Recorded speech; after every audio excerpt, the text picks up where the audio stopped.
ರಾಜ್ಯದಲ್ಲಿ ಸರ್ಕಾರ versus governor ಸಂಘರ್ಷ ಮುಂದುವರಿತಾ ಇದೆ. ಭಾಷಣ ಓದದ ಗವರ್ನರ್ ವಿರುದ್ಧವಾಗಿ ಮುಖ್ಯಮಂತ್ರಿಗಳು ಕಿಡಿಕಾರಿದ್ದಾರೆ.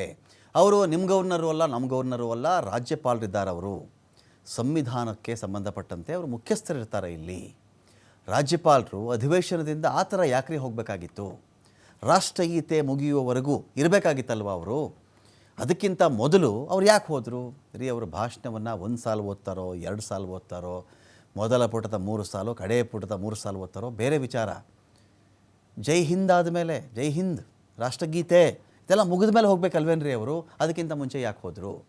ಕಸ್ಟೋಡಿಯನ್ ಆದಂಥವರೇ, ಸಂವಿಧಾನದ ಕಸ್ಟೋಡಿಯನ್ ಇದ್ದಾರಲ್ಲ ಇವರು ರಾಜ್ಯದ ಮಟ್ಟಕ್ಕೆ.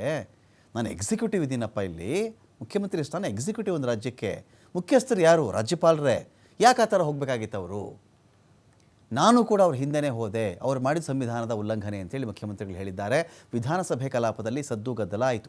ಸದನದ ಬಾವಿಗೆ ಇಳಿದು ವಿಪಕ್ಷ ನಾಯಕರು ಧರಣಿಯನ್ನು ಮಾಡ್ತಾರೆ. ಕಲಾಪವನ್ನು ಜನವರಿ 27ಕ್ಕೆ ಸ್ಪೀಕರ್ ಮುಂದೂಡ್ತಾರೆ. ಇವತ್ತು ಮಾತಲ್ಲಿ ಅವಕಾಶ ಕೊಟ್ಟದಿದ್ರೆ ಇದು ನಾವು ರಾಜ್ಯಪಾಲರಿಗೆ ನಾವು ಅವಮಾನ ಮಾಡಿದ ಪರಿಸ್ಥಿತಿ.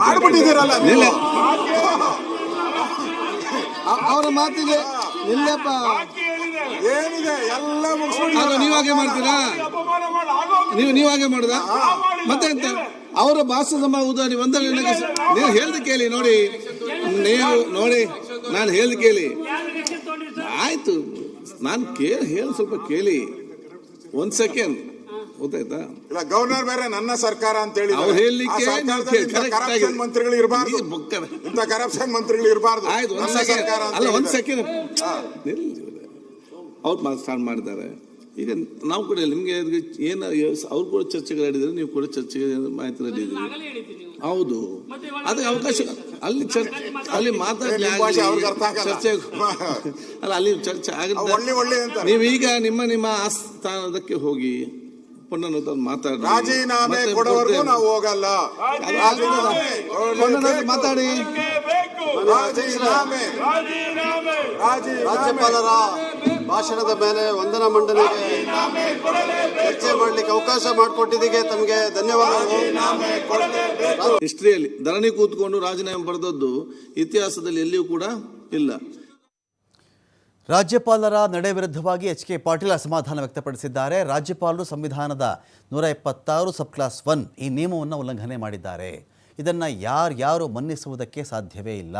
ನಾವು ನಮ್ಮ ನೀತಿಗಳನ್ನು ಗವರ್ನರ್ ಮೂಲಕ ರಾಜ್ಯಕ್ಕೆ ತಿಳಿಸ್ತೀವಿ, ಕೇಂದ್ರಕ್ಕೆ ತಿಳಿಸ್ತೀವಿ ಅಷ್ಟೇ. ನಮ್ಮ ಜನರಿಗಾದಂಥ ಅನ್ಯಾಯವನ್ನು ಕೇಂದ್ರಕ್ಕೆ ತಿಳಿಸ್ತಾ ಇದ್ವಿ ಅಷ್ಟೇ. ಹಾಗಾಗಿ ನಾವು ಅದನ್ನು, ಅಥವಾ ಕ್ಯಾಬಿನೆಟ್ನ ಸಮಿತಿ ಅದನ್ನು ಬರೆದುಕೊಟ್ಟಿದ್ದದ್ದು, ಕ್ಯಾಬಿನೆಟ್ಟಲ್ಲಿ ತೆಗೆದುಕೊಂಡಿದ್ದಂಥ ಡಿಸಿಷನ್ಸ್ ಏನಿರುತ್ತೋ, ಅದರ ವರದಿ ಏನಿರುತ್ತೋ ಅದನ್ನು ನಾವು ಕಳಿಸ್ಕೊಡ್ತೀವಿ. ಅದರಲ್ಲಿ ಯಾರ ಬಗ್ಗೆಯೂ ವೈಯಕ್ತಿಕವಾಗಿ ಅಥವಾ ಪರ್ಸ್ನಲ್ ಆಗಿ ಅಂತ ಏನೂ ಇರಲಿಲ್ಲ. ಇದನ್ನು ರಾಜ್ಯಪಾಲರು ಹೇಗೆ ತಿರಸ್ಕರಿಸಿದ್ರು ಅಂತೇಳಿ ಪ್ರಶ್ನೆ ಮಾಡ್ತಾರೆ. ಇದೇ ವೇಳೆ BJP ಆರೋಪಗಳಿಗೂ ಎಚ್ ಕೆ ಪಾಟೀಲ್ ತಿರುಗೇಟು ಕೊಡ್ತಾರೆ. ನಾನು ರಾಜ್ಯಪಾಲರ ಹಿಂದೆ ಹೋಗಿದ್ದು, ಮುಖ್ಯಮಂತ್ರಿಗಳು ಕೂಡ ಹೋಗ್ತಾ ಇದ್ರಲ್ಲ, ಅವರು ಬಿಡೋಕೆ ಹೋಗಿದ್ದು ಅಷ್ಟೇ, ಅದಕ್ಕೆ ನನ್ನ ಮೇಲೆ ಅಶೋಕ್ ಆರೋಪವನ್ನು ಮಾಡಿಬಿಟ್ರು ಅನಿಸುತ್ತೆ. ನಾವು ನಮ್ಮ ಕೆಲಸವನ್ನು ಮಾಡಿದ್ದೇವೆ ಅಂತ ಟಾಂಟ್ ಕೊಟ್ಟಿದ್ದಾರೆ.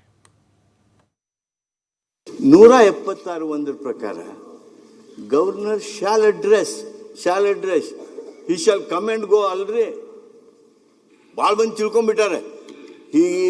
ಇಫ್ ಹಿ ಕಮ್ಸ್ ಲೇಟ್, ಹಿಂದಕ್ಕಾಗಿರ್ಬೋದು. But today we are discussing about the constitution, the strength of the constitution, the wishes of the constitution. ಅದನ್ನು ಮಾತಾಡುವಾಗ ಹಿಂದಾಗಿತ್ತು ಅಂತ ಹೇಳಿ ಕೂತ್ರೆ ಆಗೋದಿಲ್ಲ. ಅದು ಇದರ ಪ್ರಕಾರ ಇವತ್ತು ಸುಪ್ರೀಂ ಕೋರ್ಟ್ನಲ್ಲಿ ನೀಡಿರ್ತಕ್ಕಂಥ ನಿರ್ಣಯಗಳಿರಲಿ, ಹೈಕೋರ್ಟ್ಗಳಲ್ಲಿ ನೀಡಿರ್ತಕ್ಕಂಥ ನಿರ್ಣಯಗಳಿರಲಿ, ಲೋಕಸಭೆಯಲ್ಲಿ ರಾಜ್ಯಪಾಲರ ಭಾಷಣಗಳನ್ನು ಉಲ್ಲೇಖಿಸಿ ಏನು ಹೋಮ್ ಮಿನಿಸ್ಟ್ರು ತಮ್ಮ ಹೇಳಿಕೆಗಳನ್ನು ಲೋಕಸಭೆಯಲ್ಲಿ ಮಾಡಿದ್ದಾರೆ, ಅವು ಇರಲಿ, ಅವೆಲ್ಲವುಗಳನ್ನು ಗಮನಕ್ಕೆ ತಗೋಬೇಕಲ್ಲ. ನಾನು ಕೇಳ್ತೀನಿ, 176(1) ಪ್ರಕಾರ ಮಾನ್ಯ ರಾಜ್ಯಪಾಲರು ಏನು ಸಂವಿಧಾನದ ಉಲ್ಲಂಘನೆ ಮಾಡಿದರು, ಆ ಉಲ್ಲಂಘನೆ ಈ ಸದನ ಯಾವ ಕಾರಣಕ್ಕೂ ಮನ್ನಿಸೋದು ಸಾಧ್ಯ ಇಲ್ಲ. The deviation, the violation R insulting the constitution which is directed by 176(1), which is covered by the Supreme Court, High Court judgments, and also the